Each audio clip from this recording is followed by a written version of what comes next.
You're sitting in your car. You've just arrived home, but you haven't opened the door yet.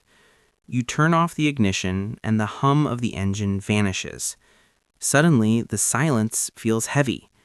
It's not a quiet silence, it's a pressurized one. It feels like an itch behind your eyes, or a low-grade vibration in your chest. Your hand instinctively moves toward your pocket, not because you have a notification, but because the void is physically uncomfortable. We've been taught to call this a short attention span, or dopamine addiction. We've been told we're lazy or undisciplined, but those labels don't actually explain the sensation. Why does a lack of noise feel like a presence of pain? The truth is, you aren't failing at being zen. Your brain is experiencing a very specific, very modern type of biological vertigo. To understand why, we have to look at the machinery of your mind, not as a sponge that absorbs the world, but as an engine that tries to outrun it. To understand the itch, you have to understand one of the most important discoveries in modern neuroscience, predictive coding. Most people think the brain works like a camera. Light hits your eyes, your brain sees a tree. But that's too slow. If your brain waited for raw data to process everything, you'd be hit by a car before you realized it was red. Instead, your brain is a prediction engine. It is constantly hallucinating a fraction of a second into the future. It's not reacting to the world, it's guessing what the world will look like, and then using your senses only to check if it was right. Let's try a real-time experiment. Look at this sentence. The most beautiful things in the world cannot be seen or even touched. They must be felt with the... Your brain just filled in the word heart before you even finished reading. That is a low prediction error. It feels satisfying. It feels correct. Your brain's survival depends on this loop, the guess, the check, and the delta. When the guess matches the data, your brain relaxes. But when there's a gap, a prediction error, the brain spikes with activity to close it. Silence is a massive, sustained prediction error. When the world goes quiet, your prediction engine doesn't stop. It keeps firing, throwing out guesses, looking for patterns to confirm. But when no data comes back, no pings, no movement, no noise, the engine starts to rev in neutral. The discomfort you feel is the biological friction of a system designed to process patterns that has suddenly run out of patterns to process. For 99% of human history, the world was full of prediction gaps. You'd stare at a horizon, wait for a fire to die down, or walk for miles in silence. Our engines had time to idle. But in the last decade, we have outsourced our prediction gaps to machines. Enter the AI-driven feed. The algorithm's entire job is to minimize your prediction error.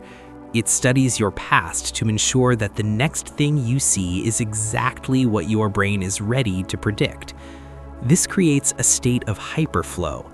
It is a frictionless environment where every time your brain asks what's next, the machine answers within milliseconds with a high probability match. The danger isn't the content of the videos, it's the frequency of the resolution. We are training our brains to expect a pattern match every 6 seconds. We have eliminated the search phase of the human experience. Think of it like this. If you spend all day on a treadmill moving at 10 miles per hour and someone suddenly hits the emergency stop, you're going to fly off the front. That's what happens when you put your phone down. Your brain is still tuned to a high-frequency pattern-matching environment. When it enters a silent room, the delta, the gap between what it expects and what it gets, is wider than it has ever been. The AI has made the world too smooth, making the bumps of real, quiet life feel like mountains. When we lose the ability to sit in that prediction gap, things quietly begin to weaken. First, our internal narrative fragments. Have you noticed that when it's quiet, your thoughts don't feel like a coherent story anymore? They feel like pop-up ads. An old cringeworthy memory, a random anxiety about a bill, a sudden urge to check the weather. This isn't thinking. This is the brain's screensaver mode. When the external world provides no patterns, the brain starts hallucinating internal ones just to keep the engine from overheating. It grabs whatever is at the top of the memory pile and throws it at you. This leads to a state of cognitive fragmentation. We become reactive. We lose the middle space where deep reflection happens. Because we are so terrified of the prediction error of silence, we never allow our thoughts to settle long enough to form a complex idea. We are living in a state of permanent mental jet lag. Our bodies are in a quiet room, but our prediction engines are still vibrating at the speed of a fiber optic cable. The result is a heavy ambient exhaustion. We aren't tired from working, we are tired from the sheer effort of trying to find a pattern in the void. So, how do we fix it? The answer is, you don't. The goal isn't to master silence or become a monk. The goal is to reframe the discomfort. The next time you're in that car engine off moment and you feel the itch to grab your phone, try to label it for what it is. Don't say, I'm bored or I'm addicted. Say, my engine is idling. Acknowledge that your brain is currently looking for a pattern that isn't there. That vibration in your chest is just the biological sound of your prediction engine slowing down. It's the cool down period after a high-speed run. The itch is actually a sign of health. It means your brain is working exactly how it should. It's searching. It's curious. It's alive. Silence is the only time your brain gets to stop confirming the world and start inhabiting it.